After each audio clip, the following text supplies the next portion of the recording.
Well, first I'd call DRPG and say, don't give me Brad Harrison. You don't have to spend millions of pounds, absolutely not. But you should. I don't really care what it is, if I'm honest. It took 25 minutes for me to wait for my pie. You're lucky you had a pie.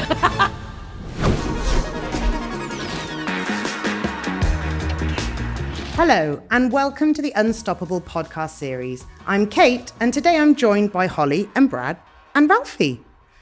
So, today we're going to be looking at some of the key ingredients that really help deliver successful live events. So, Brad, in your opinion as a creative director, which does come with some credibility, what's the perfect blueprint for a live event? I think really it's knowing what not to build with an event. So actually, if you start with the audience in mind, and I know it's a cliche thing and everybody always says that, but I think it is true. If you don't have the outcome in mind, the end in sight, you're not going to build a fantastic experience which has lasting impact. So really not building the wrong thing is where to start, I guess. Okay. You mentioned there about like getting things wrong. So let's face it, in the event world, like when things go wrong, things can go really wrong. So, but can we actually learn as much from the failures? Well, DRP don't get many things wrong. Of course, I know. Brad gets some things wrong. But yeah, of course you can learn from failures. I mean, it's always good to see other failures, and that sounds really mean. But there's definitely things out there in the world, in the events world, which we've all seen and heard and seen in the press, which we think, crikey, that's gone massively wrong. Can you give us an example? The chocolate factory was one that stuck out to me. I mean, the one that we talk about all the time is the fire festival. I think that was a tragedy, essentially. But they got the audience insight really great on. They understood who that audience was. They understood what they wanted to achieve, but they just didn't achieve it. Yeah. And I think that that comes down to what I said earlier, is knowing what not to build. And they built the fantastic social media scheme that went around the experience, but they just didn't get the actual experience. They did learn, right. though, didn't they? Apparently there's Fire Festival 2 yet to be seen. Yeah. And that really comes into I guess a lot of where our creative thinking comes into the whole think, feel, do thing, is that like they had all the upfront piece, but then didn't have the logistical delivery piece. Yeah, exactly. And it has to be a balance, surely. Yeah. Well, yeah, of course. It can't just be the creative idea. Yeah. It needs to follow through with the experience design and the delivery and the logistics, because, it's not just about the idea for the person that's, attending any event. It's everything for them. So, Holly, if like we're on Bake Off and you're putting together your perfect ingredients for a live event, like what are the things then that you're saying have to be there? Well, first I'd call DRPG. Obviously. Yeah. Pick up the blower. There we are. Yeah. And say, don't give me Brad Harrison OJ. I think it's a real mix. And we talk about having the perfect blend of ingredients, don't we? Mm-hmm. So, audience and insight, which Brad has just touched upon, right? What is the point? Who are the people in the room, and what is the message that we need to give to these people? It's about content and messaging. What is the content and messaging? And you need to be succinct with that, because you don't want to throw loads of messages at a group of people throughout a day, because they're not going to remember all of it. Yeah. It's about experience design, so what we just touched on earlier, like the flow of the experience. And again, that isn't just about what the content, the messaging, the creative. It's about the logistics, the planning. How easy was it there to get to the event? What was registration like? Was my lunch good? All of that plays into... I call it the TripAdvisor effect, where you tend to see that people generally comment on the bad things that they experience. Of course they do. Yeah, they remember that. Or it's the real high highs and the real lows. Yeah, we've done some amazing events before, and it could be that it took 25 minutes for me to wait for my pie. And you're that's... You're lucky you had a pie. I didn't eat for 72 hours. Okay, so just talking about then the fact that it really all starts with the brief. And I know obviously that's really close to my heart, because I'm looking at briefs day in, day out. So what are the things that we really think, if there's a great brief that allows us then to create a great event? So what are those things that we should be looking for in briefs? I think for me, number one is I like to see when the client is excited about the brief themselves. Okay. So if you're excited as my client, then I'm excited as well. Yeah. So for me, that's that's number one on the list. I don't really care what it is, if I'm honest. As long as you're excited about it, then I will be. And that gets the best out of us as a creative team. That's number one for me. I think number two for me is, I always call it crystallizing. So we don't need 25 pages of Word copy. We need a from the client. You mean? Yeah. Okay, We need a crystallized message. I call it the billboard effect. If you can summarize what you need to achieve from this event in the amount of words that you would see on a billboard, then that's exactly what I need.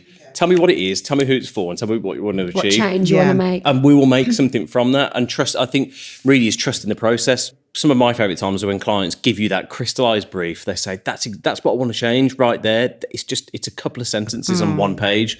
Go and make me something. And we come back with an idea.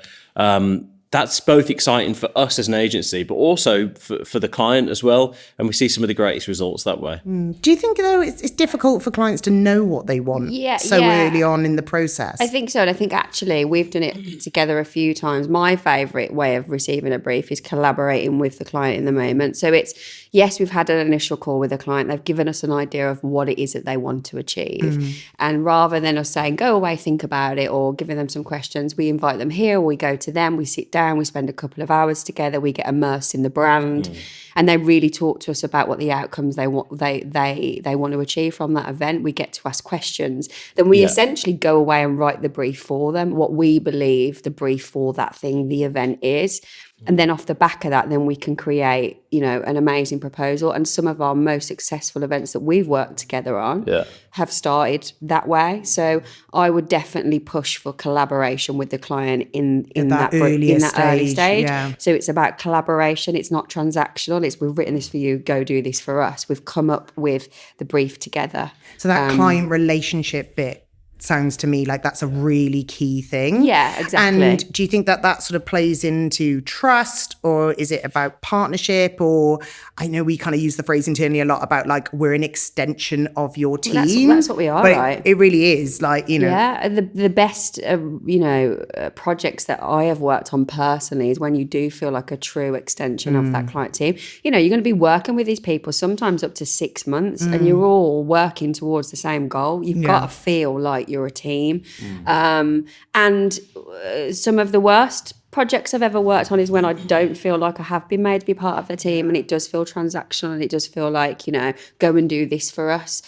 That doesn't necessarily nurture a great outcome. Collaboration, partnership is massive. And that sort of that enthusiasm for the project, but also understanding that even though we work with a lot of internal comms teams, they also have day jobs to do. They do, and we're the experts, and we're here to make them look great. Exactly. Like, we want you to look great, because if you look great, then we've done our jobs and we've kind of delivered well. And when I say partnership, yes, a partnership, but we are still giving a service, right? I understand that. But I think, we're there to make them look great and to make their lives easier, essentially. So I think one of the key things around probably the perception of delivering really memorable, great events comes from the fact of wanting to have a great budget to go with it. Yeah. And I think that honest conversation upfront around what investment is available helps that starting conversation. But also, how do we reassure clients that it isn't always just about having loads of money? It's about how we use that money, and that we can still deliver fantastic projects on a smaller investment pot. Look, I think at the end of the day, we'd all have a big budget, wouldn't we? Well, yeah, because you can buy fantastic things. But however, I think sometimes the best ideas are the simplest. You see it in music all the time. The most catchy tunes are the simplest tunes. Yeah. And the most simple concept for a music video is the one that you remember. So to me, the simpler the message is, the more resonant it is, and the more memorable it is. So you don't have to spend millions of pounds on every single event budget. Absolutely not. No, you don't. But you should. You should, and you should bring those briefs to DRPG. I think we all get worked up on, and I know Dale talks about this a lot. It's, we all focus on the cost of things, and we should be focusing on the value, and what is the value of the thing that you're communicating, and how will that impact your business or make change. But ultimately, budgets, as long as we get a really great brief and we understand what the budget parameter is, there's nothing that we can't really do. Some briefs might come and the client might be, I want this for this. And unfortunately, sometimes it's just not possible. Which is about managing expectations. But if they're willing to pivot on that idea and for us to go, you can't have that because you just don't have the budget, but you can do this, then that's why you come to a creative agency, exactly. isn't it? Because in essence, us being creative is us having the ability to strategically help you change your mind from what you think that you wanted to what you actually need. So you don't need a drone show. You need a campaign. Yeah. You mentioned, or a barge on the Thames. You mentioned there just specifically about creativity, Brad. And I know one of the things that we're quite rooted in is that like creativity without truth destroys trust. And I think that's just like a really interesting phrase. Creativity without truth destroys trust. And that whole idea that like the creativity has to be rooted in something real. And like, so how much do we, can you just talk to us a little bit about how, that kind of creative process? Well, the whole thing about creativity rooted in truth, to me, that's the difference between art and design. So I think sometimes people get a bit confused around what creativity is in our industry. So if you take creativity at its rawest form, you've got Pollock's splashing of paint on a canvas. That's art, that's interpretive. You make of that whatever you want. However, design is art with an angle and it's there to solve a problem. And that's what we do as creatives. We artistically, you could say, solve problems. And to me, that's what design is. So that's where your creativity grounded in truth comes into it. How you build upon that is you have a really strong brief. So if you could leave us with one thought to like help anybody who is trying to feel unstoppable at delivering a fantastic live event, what would that be? I think for me, I think it comes back to what we talked about earlier, is that crystallization of a brief. I think you feel it when you know it, that you've got the brief ready.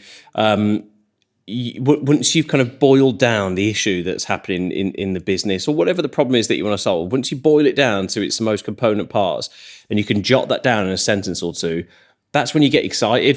I would imagine that's when you get excited as a client. It definitely is when it gets exciting for us as the creative agency. When you see that couple of sentences, bang, we know exactly what we want to solve. So I think if there's one takeaway is just really refine down to the most basic terms you can what your brief is, so you know there's an outcome and that we can help you.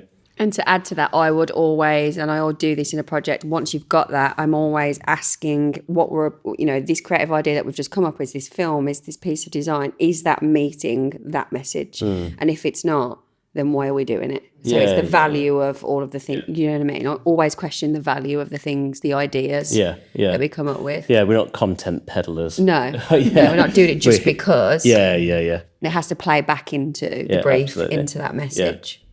Great. Thank you so much for your time today. No worries. And, where's Ralph? He was there. Ralph has asleep. basically just licked the carpet for the whole of this. You're okay, Ralph? It's very chill. Holly, Brad, thanks so much. Thank you. No worries. Thank you for joining us on the Unstoppable podcast series. For more content, check out DRPGroup channels. Goodbye.